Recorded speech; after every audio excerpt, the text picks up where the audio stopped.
Pažinti savo kraštą labai svarbu, kad ateities kartos, kurios čia gyvens ir tyrinės mūsų istoriją, mus galėtų pavadinti žmonėmis, kurie gerbia krašto tradicijas ir patirtis.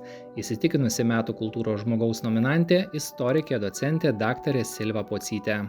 Istorikė jau 30 metų dirba Klaipėdos universitete, šiuo metu yra Baltijos regiono istorijos ir archeologijos instituto vyresnioji mokslo darbuotoja. Mano visa profesinė veikla susijusi su istorijos mokslu, su paslapčių atskleidimu, kaip vyko viskas pas mus. Silva Pocytė gimė, augo ir dabar gyvena Glonėnuose, nors pasvajodavo ir apie mokytojo profesiją. Baigusi vidurinę mokyklą Priekulėje, įstojo į Vilniaus universitetą mokytis istorijos. Gali tuo, ką esi sukaupęs savo moksliniai karjeroj, moksliniai veikloj, kai gali dalinti su visuomenė ir su aplinkiniais, kuriems dabar ta krašto istorija yra labai įdomi ir svarbi.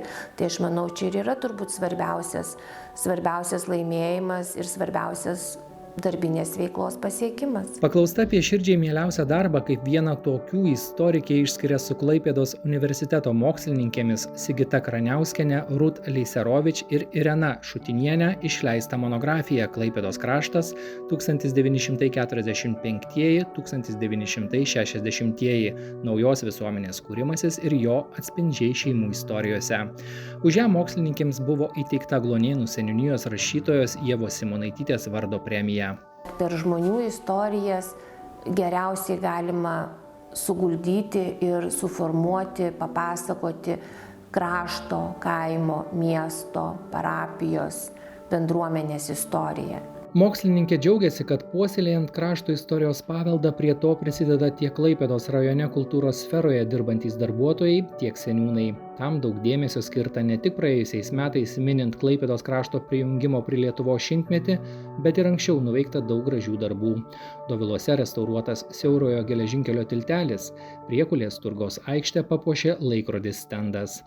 Reikšmingas ir kunigo rašytojo bei visuomenininko Mykolo Vaitkaus atminimo įamžinimas.